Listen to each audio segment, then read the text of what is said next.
Welcome to Book Talks. I'm Dave McNeely, and I'm excited to share with you from a remarkable little book from a renowned Old Testament scholar today. But we'll get to that in just a moment. During our time of social distancing, many of us are searching for resources to help us navigate this unprecedented and unpredictable moment. And many of us are finding both solace and inspiration in books. Throughout this time, I'd like to share with you about a few books that have inspired and encouraged me and may have a word to speak to us during this challenging time.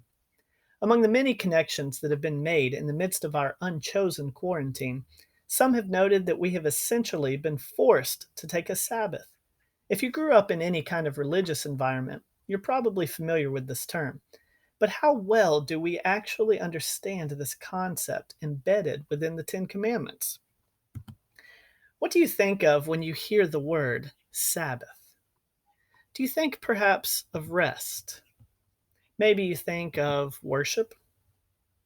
For many from the Christian tradition, we often associate Sabbath with Sunday. And for people of a certain generation, you may immediately think of blue laws, the infamous laws that curtailed businesses from operating on Sundays. But have you ever associated with Sabbath the word resistance? I doubt many of us think of that last word when we think of Sabbath, but that's precisely what renowned Old Testament scholar Walter Brueggemann suggests we should be thinking about. In his slender little volume, Sabbath as Resistance, Saying No to the Culture of Now, Brueggemann explores the heart of Sabbath as read through the Old Testament narrative and reaches conclusions that are simultaneously biblical and surprising.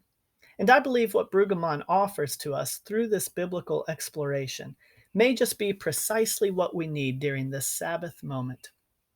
According to Brueggemann, the practice of Sabbath is an act both of resistance and alternative, and the most difficult and most urgent of the commandments in our society today. The reason for this is that we too easily and too often concede to the commandments and outlook of Pharaoh. Of course, we don't have a Pharaoh today, but we do have an economic system that nearly perfectly mimics the bondage experienced by the Hebrews. According to Brueggemann, such a system is marked by four impulses or drives: the drive to achieve, the drive to accomplish, the drive to perform, and the drive to possess. Such a system is nothing less than a recipe for anxiety, a violent restlessness, and it's precisely this type of bondage from which God seeks to liberate the Hebrew slaves. While plagues and the parting of waters may have liberated the Hebrews from Egypt geographically, the cornerstone spiritual practice of Sabbath was to be the God given means of liberating the Hebrews both psychologically and socially. Since such an emancipatory view of Sabbath has largely been lost on our society and even Christians today, Brueggemann walks readers through four central Sabbath texts, as found in Exodus 20, Deuteronomy 5, Isaiah 56, and Amos 8. We might consider this our Sabbath syllabus, an alternative textbook that invites us into a dynamic experiential laboratory for recalibrating our desires and our behaviors. In these first two passages, we find the Sabbath command at rest in the middle of the Decalogue, God's programmatic directive for creating a non Egyptian kingdom, a non anxious, liberated community.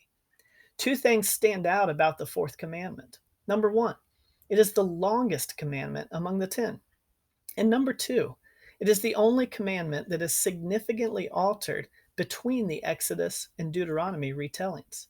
In Exodus, Sabbath is grounded in creation, offering a creation wide mirror of God's own rest on the seventh day. In Deuteronomy, however, Sabbath becomes centered in the memory of the Exodus itself, God's great Sabbath deliverance from an anti Sabbath empire. Collectively, these two explanations remind us of two important facts. First, Sabbath is both natural and divine. It is the way creation is meant to work and the way creation works best. But second, Sabbath is a liberatory practice. A world without Sabbath is a world of slavery. As we move on to the prophets, we are powerfully reminded that the Sabbath is not just about us, which, incidentally, is one of the ways that Western capitalism tries to co opt the practice of Sabbath. Both Isaiah and Amos are speaking into situations where members of the covenant community would fastidiously observe Sabbath as a day of rest, but simultaneously manage to use this religious practice as a cover and even cause for the exploitation of the poor and vulnerable, a persistent remnant from Pharaoh's system that the Israelites just couldn't seem to eradicate. In the eyes of the prophets, such material abuse that is aided and abetted by such spiritual abuse is nothing less than a desecration, a profaning of what is sacred. And please note here, what the prophets decry as desacralized is not primarily the Sabbath itself, but the humans for whom the Sabbath is most meant to serve.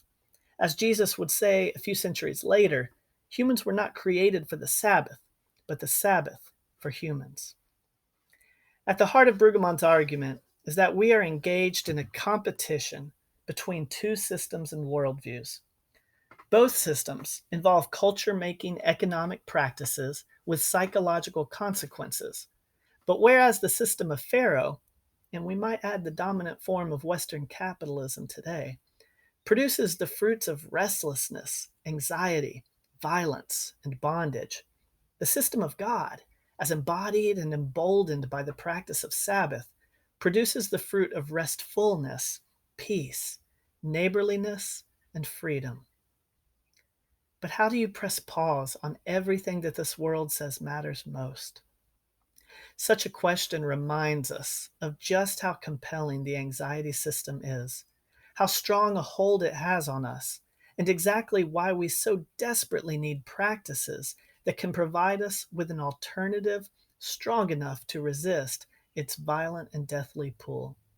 Such a pause, Brueggemann writes, is not only the refreshing, but wholly transformative for both our individual lives and our communities.